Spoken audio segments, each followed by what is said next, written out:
ഇന്നത്തെ നമ്മുടെ അതിഥി ആരെന്ന് ചോദിച്ചാൽ മറ്റാരുമല്ല, SFIയുടെ പുതിയ ദേശീയ അധ്യക്ഷൻ ആദർശ് സജി തന്നെയാണ് നമുക്കിപ്പം ഉള്ളത്. സ്വാഗതം ചെയ്യും ആദർശിനെ. ആദർശ്, ഗുഡ് മോർണിംഗ്, സ്വാഗതം ഹലോ മലയാളത്തിലേക്ക്. Good morning. Good morning. Good morning. ആദ്യം തന്നെ അഭിനന്ദനങ്ങൾ അറിയിക്കുകയാണ്.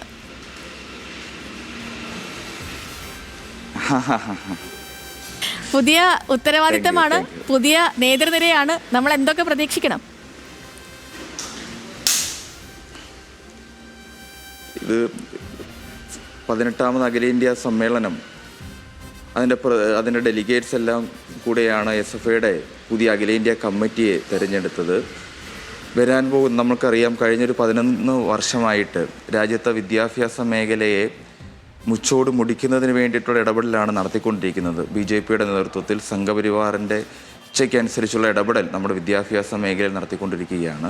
അപ്പോൾ അതിനെതിരായിട്ടുള്ള പോരാട്ടത്തിൻ്റെ സമര പ്രഖ്യാപനം ആയി SFIയുടെ അഖിലേന്ത്യാ സമ്മേളനം മാറി എന്നുള്ളതാണ്. അപ്പോൾ ശക്തമായി തന്നെ വലിയ സമരങ്ങൾ ഏറ്റെടുത്തുകൊണ്ട് വിദ്യാർത്ഥികൾക്ക് വേണ്ടി അവരുടെ വിഷയങ്ങൾ ഉയർത്തിപ്പിടിച്ചുകൊണ്ട്, ഇപ്പോൾ വിദ്യാഭ്യാസം എന്നത് വിദ്യാർത്ഥികളുടെ ഒരു അവകാശമാണ്.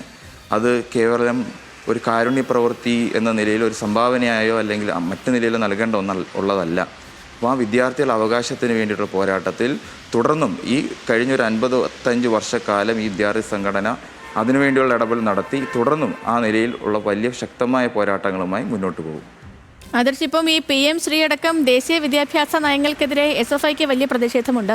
മാത്രമല്ല, ഈ ഉന്നത വിദ്യാഭ്യാസ മേഖലയിലെ കാവ്യവൽക്കരണം എന്നൊരു ആരോപണം SFI ഉന്നയിക്കാൻ തുടങ്ങിയിട്ടും കാലങ്ങൾ കുറയാകുന്നു. അപ്പോൾ പുതിയൊരു മുഖം SFIക്ക് വരുമ്പോൾ ഇനിയുള്ള സമര പരിപാടികൾ, ഇനിയുള്ള പോരാട്ടങ്ങൾ, അതൊക്കെ എങ്ങനെയായിരിക്കും?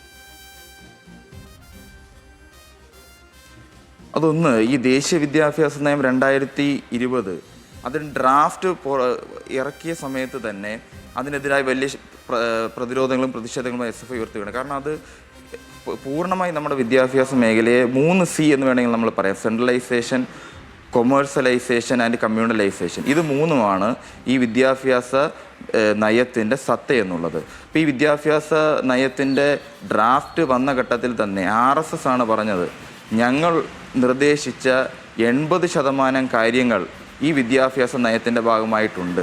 അതുകൊണ്ട് തന്നെ ഈ വിദ്യാഭ്യാസ നയത്തെ ഞങ്ങൾ സ്വാഗതം ചെയ്യുന്നു എന്നുള്ളതാണ് അവർ പറഞ്ഞത്. അപ്പോൾ RSS ഉയർത്തുന്ന വിദ്യാഭ്യാസ നയമെന്ന് പറഞ്ഞാൽ അശാസ്ത്രീയമായ വിദ്യാഭ്യാസ നയമാണ്, അല്ലെങ്കിൽ ചരിത്രത്തെ തിരുത്തിക്കൊണ്ടുള്ള ഒരു വിദ്യാഭ്യാസം. അപ്പോൾ ആ നിലയിൽ ചരിത്രത്തെ തിരുത്തി അശാസ്ത്രീയമായ കാര്യങ്ങൾ നമ്മുടെ വിദ്യാഭ്യാസ നയത്തിൽ ഉൾപ്പെടുത്തി, അല്ലെങ്കിൽ നമ്മുടെ പാഠപുസ്തകത്തിലേക്ക് അകത്ത് ഉൾപ്പെടുത്തുന്നു എന്നുള്ളതാണ്. അപ്പോൾ അതിനെതിരായി വലിയൊരു ബോധവൽക്കരണം SFI നടത്തുന്നു. വിദ്യാർത്ഥികളെ ബോധവൽക്കരിച്ചുകൊണ്ട് ഈ നമ്മുടെ പൊതുസമൂഹത്തിൽ ആ വിഷയം ഉയർത്തിക്കാട്ടിക്കൊണ്ട് വലിയ നിലയിലുള്ള ഇടപെടൽ നടത്തിക്കൊണ്ടിരിക്കുന്നത്. അപ്പോഴാണ് മറ്റൊന്ന് PM ശ്രീ.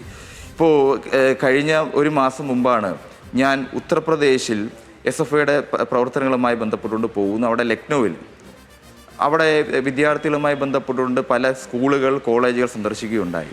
അപ്പോൾ അതിൻ്റെ ഭാഗമായി നമുക്ക് മനസ്സിലായത്, ഇപ്പോൾ ഉത്തർപ്രദേശിൽ ലക്നൌവിൽ ഞാൻ കണ്ടത് അവിടെ ഒരു സ്കൂൾ, അതിൻ്റെ പേര് PM ശ്രീയുടെ പേരൊക്കെ ഉണ്ട്.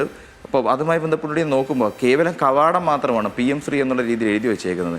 സ്കൂളിൻ്റെ അകത്ത് മതിയായ സൗകര്യങ്ങളില്ല, ലാബോറട്ടറി ഫെസിലിറ്റീസ് ഇല്ല, അല്ലെങ്കിൽ അധ്യാപകരുമായി ബന്ധപ്പെട്ടുകൊണ്ട് അവിടെ ഇല്ല. അതോടൊപ്പം തന്നെ ആ കെട്ടിടത്തിൻ്റെ സംവിധാനങ്ങൾ എന്ന് പറഞ്ഞാൽ ഇൻഫ്രാസ്ട്രക്ചർ സംവിധാനം വളരെ ദുർബലപ്പെട്ടുകൊണ്ട് ഏറ്റവും മോശപ്പെട്ട നിലയിൽ. അപ്പോൾ ഇതാണ് നരേന്ദ്രമോദി പറയുന്ന ഒരു PM ശ്രീ എന്നുള്ളത്. അപ്പോൾ ഈ PM ശ്രീയുടെ പേരിൽ ഇപ്പോൾ കേരളത്തെ സംബന്ധിച്ചിടത്തോളം നമുക്കറിയാം, ഇപ്പം വിവിധ സംസ്ഥാനങ്ങളിൽ ഏകദേശം 28ഓളം കടകളിൽ നിന്നായിട്ടാണ് ഇവിടെ പ്രതിനിധികൾ എത്തിച്ചേർത്തത്. അവർ അത്ഭുതത്തോടു കൂടിയാണ് കേരളത്തെ നോക്കിക്കാണുന്നത്. മറ്റൊന്നുമല്ല, ഇപ്പം രാജ്യത്തിനാകമാനം തന്നെ മാതൃകയാക്കാൻ പറ്റുന്ന ബദൽ കേരളത്തിനകത്തുണ്ട്. അത് സ്കൂൾ വിദ്യാഭ്യാസ മേഖലയാകട്ടെ, ഉന്നത വിദ്യാഭ്യാസ മേഖലയാകട്ടെ. അപ്പോൾ അതിനെ തകർക്കുന്നതിന് വേണ്ടിയുള്ള ഇടപെടൽ ഈ RSSും സംഘപരിവാർ ശക്തികളും നടത്തുന്നു. മറ്റൊന്ന്, ഇവിടെ ചോദിച്ചത് ഉന്നത വിദ്യാഭ്യാസ മേഖല സർവകലാശാലകളെ ഇല്ലാതാക്കാൻ വേണ്ടിയുള്ള ശ്രമം നടക്കുന്നു, അല്ലെങ്കിൽ അതിൻ്റെ ഒരു മെറിറ്റിനെ ഇല്ലാതാക്കാൻ, അതിൻ്റെ ജനാധിപത്യ സംവിധാനത്തെ ഇല്ലാതാക്കാൻ സർവകലാശാലകളിൽ സംഘപരിവാറിൻ്റെ ഇച്ഛയ്ക്ക് അനുസരിച്ച് പ്രവർത്തിക്കുന്ന വൈസ് ചാൻസലർമാരെ നിയമിക്കുന്ന ഇടപെടൽ. അതിപ്പോൾ നമ്മുടെ രാജ്യത്തെ കേന്ദ്ര സർവകലാശാലകളെല്ലാം തന്നെ സംഘപരിവാറിൻ്റെ ഒരു ശബ്ദമായി മാറ്റുന്നതിന് വേണ്ടി ഇടപെടൽ അവിടുത്തെ അക്കാഡമിക് സംവിധാനങ്ങളെ ഉപയോഗിച്ചുകൊണ്ട്, അവിടുത്തെ ഫാക്കൽറ്റികളെ ഉപയോഗിച്ചുകൊണ്ട്, അല്ലെങ്കിൽ വൈസ് ചാൻസലർമാരെ ഉപയോഗിച്ചുകൊണ്ട് നടത്തുന്നതിന് വേണ്ടി ഇടപെടൽ നടത്തുന്നു. അതിനുവേണ്ടി അവർ അങ്ങനെയുള്ള റിക്രൂട്ട്മെൻറ്റ് RSS യോഗ്യതയായിട്ടുള്ള അല്ലെങ്കിൽ സംഘപരിവാര സംവിധാനവുമായി ബന്ധപ്പെട്ടുകൊണ്ട് പ്രവർത്തിക്കുന്ന യോഗ്യതരായിട്ടുള്ളവരെ മാത്രം ഈ നിലയിൽ തിരികെ കയറ്റുന്നതിനുള്ള ശ്രമം നടത്തിക്കൊണ്ടിരിക്കുകയാണ്. യെസ്, ആദർശ് ഇപ്പം ഈ കുറച്ച് നാളുകളായിട്ട് ആദർശ് ഇപ്പം അഖിലേന്ത്യാ തലത്തിൽ പ്രവർത്തിക്കുന്നുണ്ട്. അപ്പം ഈ കേരളത്തിൽ നിന്ന് മറ്റ് സ്ഥലങ്ങളിലേക്ക് പോകും അഖിലേന്ത്യാ തലത്തിൽ പ്രവർത്തിക്കുമ്പോൾ SFIക്ക് കുറച്ചും കൂടി ഒരു മാറ്റങ്ങൾ വരുത്തേണ്ടതുണ്ട്, കുറച്ചും കൂടി ഒന്ന് മുഖം മിനുക്കേണ്ടതുണ്ട്, അത്തരത്തിൽ തോന്നിയിട്ടുണ്ട്. അങ്ങനെ ഒരു പുതിയ ഭാരവാഹിത്വം വരുമ്പോൾ അത്തരത്തിലൊരു മുഖം മിനുക്കൽ SFIക്ക് പ്രതീക്ഷിക്കാമോ? പ്രത്യേകിച്ച് ഇപ്പം JNUവിലടക്കമൊക്കെ ഇപ്പോൾ ഈ ഇടതുപക്ഷ വിദ്യാർത്ഥി സംഘടനകളൊക്കെ ചേരിതിരിഞ്ഞ് മത്സരിക്കുന്ന ഒരു സാഹചര്യം ഉണ്ടായില്ല. അപ്പോൾ ഇടതുപക്ഷത്തിന് കുറച്ച് നഷ്ടങ്ങളുമൊക്കെ സംഭവിച്ചു. അപ്പോൾ ഇനി ഒരു പുനർചിന്തനമൊക്കെ ഈ വിഷയത്തിലൊക്കെ ഉണ്ടാകുമോ? ഒന്ന്, ഇപ്പം വിവിധ സംസ്ഥാനങ്ങളിൽ ഇതിൻ്റെ പ്രവർത്തനങ്ങളുമായി ബന്ധപ്പെട്ടുകൊണ്ട് പോയിട്ടുണ്ട്.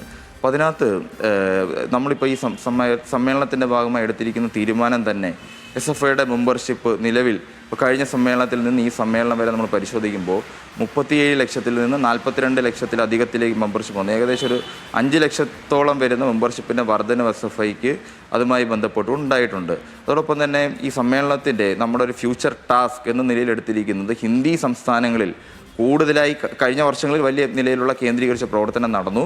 കൂടുതലായി ഹിന്ദി സംസ്ഥാനങ്ങളിൽ, അതോടൊപ്പം തന്നെ ഉത്തർപ്രദേശ്, മധ്യപ്രദേശ് വലിയ പ്രവർത്തനം നടക്കുന്നുണ്ട്. കാരണം വിദ്യാർത്ഥികൾ ഏറ്റവും കൂടുതൽ ബുദ്ധിമുട്ട് അനുഭവിക്കുന്ന സംസ്ഥാനങ്ങളാണ് ഇതൊക്കെ. ഈ ഡബിൾ എഞ്ചിൻ സർക്കാർ എന്നാണല്ലോ BJP RSSും ഈ ഇപ്പോൾ ഗുജറാത്തിനെ ആണെങ്കിലും മധ്യപ്രദേശിലെ ആണെങ്കിലും ഉത്തർപ്രദേശിനെ ആണെങ്കിലും പറയുന്നത്. അപ്പോൾ ഈ ഡബിൾ എഞ്ചിൻ സർക്കാരുകളെ തുറന്നു കാട്ടപ്പെടണം. കാരണം മതിയായ സംവിധാനങ്ങളില്ല, വിദ്യാർത്ഥികൾ കാരണം ഈ ഒരു പഠനാന്തരീക്ഷം പോലും ഇല്ലാത്ത നില, അധ്യാപകർ പോലും ഇല്ലാത്ത ക്ലാസ്സുകളിൽ വിദ്യാർത്ഥികൾ പഠിക്കേണ്ട ഒരു സാഹചര്യമുണ്ട്. അപ്പോൾ അവിടെയെല്ലാം തന്നെ ശക്തമായി ഒരു പ്രവർത്തനം നടത്തുന്നതിന് വേണ്ടി നമ്മുടെ നിലവിൽ വലിയ നിലയിൽ ഉള്ള പ്രവർത്തനം നടക്കുന്നുണ്ട്. ശക്തമായുള്ളൊരു മുന്നേറ്റം ഹിന്ദി സംസ്ഥാനം നടക്കണം. മറ്റൊന്ന്, ഇപ്പം മറ്റ് സംസ്ഥാനങ്ങൾ ശക്തമായി പ്രവർത്തിക്കുന്ന ഒരു വിദ്യാർത്ഥി സംഘടനയാണ് SFI. അതിൻ്റെയും കൂടെ ഇപ്പോൾ പോണ്ടിച്ചേരി സർവകലാശാല യൂണിയൻ തെരഞ്ഞെടുപ്പ്, ആ സർവകലാശാലയിൽ ഇപ്പോൾ കഴിഞ്ഞൊരു 4 വർഷത്തിന് ശേഷമാണ് അവിടെ തെരഞ്ഞെടുപ്പ് നടന്നത്. അപ്പോൾ ഏറ്റവും വലിയ വിദ്യാർത്ഥി സംഘടന, ഏറ്റവും കൂടുതൽ സീറ്റുകൾ ജയിക്കുന്നു, യൂണിയൻ സീറ്റുകൾ മുഴുവൻ ജയിക്കുന്ന വിദ്യാർത്ഥി സംഘടന SFIക്ക് മാറാൻ വേണ്ടി കഴിഞ്ഞു. ആദ്യമായിട്ടാണ് ഇഫ്ലുവിൽ തെരഞ്ഞെടുപ്പ് നടക്കുന്നത്. ഇഫ്ലുവിൽ ചരിത്രത്തിലാദ്യമായി തെരഞ്ഞെടുപ്പ് നടക്കുന്നു. SFI അവിടെ നോമിനേഷൻ ഫയൽ ചെയ്യുന്നു. അവിടെ SFIക്ക് വിജയിക്കാൻ വേണ്ടി കഴിയുന്നു. അതോടൊപ്പം തന്നെ അംബേദ്കർ യൂണിവേഴ്സിറ്റി ഡൽഹി, ഏകദേശം 4 വർഷത്തിന് ശേഷമാണ് അംബേദ്കർ യൂണിവേഴ്സിറ്റി ഡൽഹിയിൽ തെരഞ്ഞെടുപ്പ് നടക്കുന്നത്. അവിടെയും മുഴുവൻ സീറ്റിലും SFIക്ക് വിജയിക്കാൻ വേണ്ടി കഴിയുന്നു. അതായത് രാജ്യത്ത് എവിടെയൊക്കെ സർവകലാശാല തെരഞ്ഞെടുപ്പ് നടക്കുന്നുണ്ടോ അവിടെയെല്ലാം തന്നെ SFIക്ക് വിജയിക്കാൻ വേണ്ടി സാധിക്കുന്നുണ്ട്.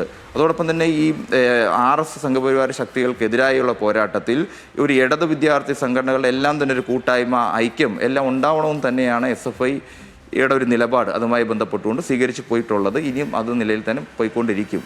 ശരി ആദർശ്, ഇപ്പോൾ കേരളത്തിലേക്ക് വന്നാൽ ഇവിടെ ഈ ഭാരതാംബ വിവാദം അത് ഇനിയും അവസാനിച്ചിട്ടില്ല. നമുക്കറിയാവുന്ന പോലെ ഗവർണർ ആരിഫ് മുഹമ്മദ് ഖാൻ അദ്ദേഹം SFIക്കെതിരെ വലിയ സമര പ്രഖ്യാപനമൊക്കെ നടത്തി. തെരുവിലിറങ്ങി കുട്ടികൾക്കെതിരെ സമരമൊക്കെ നടത്തുന്നതും ഒക്കെ നമ്മളൊരു പ്രതിഷേധമൊക്കെ നടത്തുന്നത് നമ്മൾ കണ്ടതാണ്. നമ്മളത് ആശ്ചര്യപ്പെട്ട് നോക്കിയതുമൊക്കെയാണ്. പക്ഷേ ഇപ്പോൾ അതിനുശേഷം വന്ന രാജേന്ദ്ര അർലേക്കർ ആദ്യമൊക്കെ നല്ല സമീപനം സ്വീകരിക്കുകയും, എന്നാൽ ഇപ്പോൾ അദ്ദേഹം ഈ ആരിഫ് മുഹമ്മദ് ഖാന്റെ പാതയിലേക്കാണോ അദ്ദേഹത്തിന്റെ പോക്ക് എന്നൊരു സംശയമുണ്ട്. എന്താണ് ഈ ഒരു വിഷയത്തിൽ SFIക്ക് പറയാനുള്ളത്?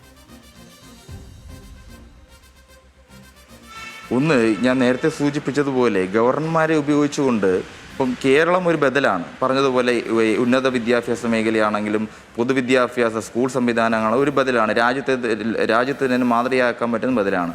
അപ്പം അതിനെ തകർക്കുന്നതിന് വേണ്ടിയിട്ടുള്ളൊരു ഇടപെടലാണ് ഈ ഗവർണർമാരെ ഉപയോഗിച്ചുകൊണ്ട് നടത്തിക്കൊണ്ടിരിക്കുന്നത്.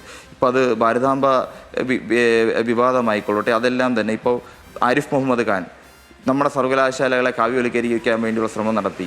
വലിയ സമരപ്രക്ഷോഭമാണ് കേരള സർവകലാശാലയിലാവട്ടെ കാലിക്കറ്റിലാവട്ടെ കേരളത്തിലെ ആകമാനം തന്നെ സർവകലാശാലകൾ സമരസപ്പെടാത്തൊരു പോരാട്ടം നടത്തി. അതിന് പുതിയ ഗവർണർ ആകുമ്പോഴും ആ നിലയിൽ തന്നെ ഒരു പോരാട്ടം. കാരണം കേരളത്തിലെ വിദ്യാഭ്യാസ മേഖലയെ തകർക്കാൻ വേണ്ടി ആര് ശ്രമിച്ചാലും ഇപ്പോൾ ഇത് നേരത്തെ പറഞ്ഞത് RSSൻ്റെ നോമിനികൾ ആയി നമ്മുടെ ഗവർണർമാർ മാറിയിരിക്കുകയാണ്.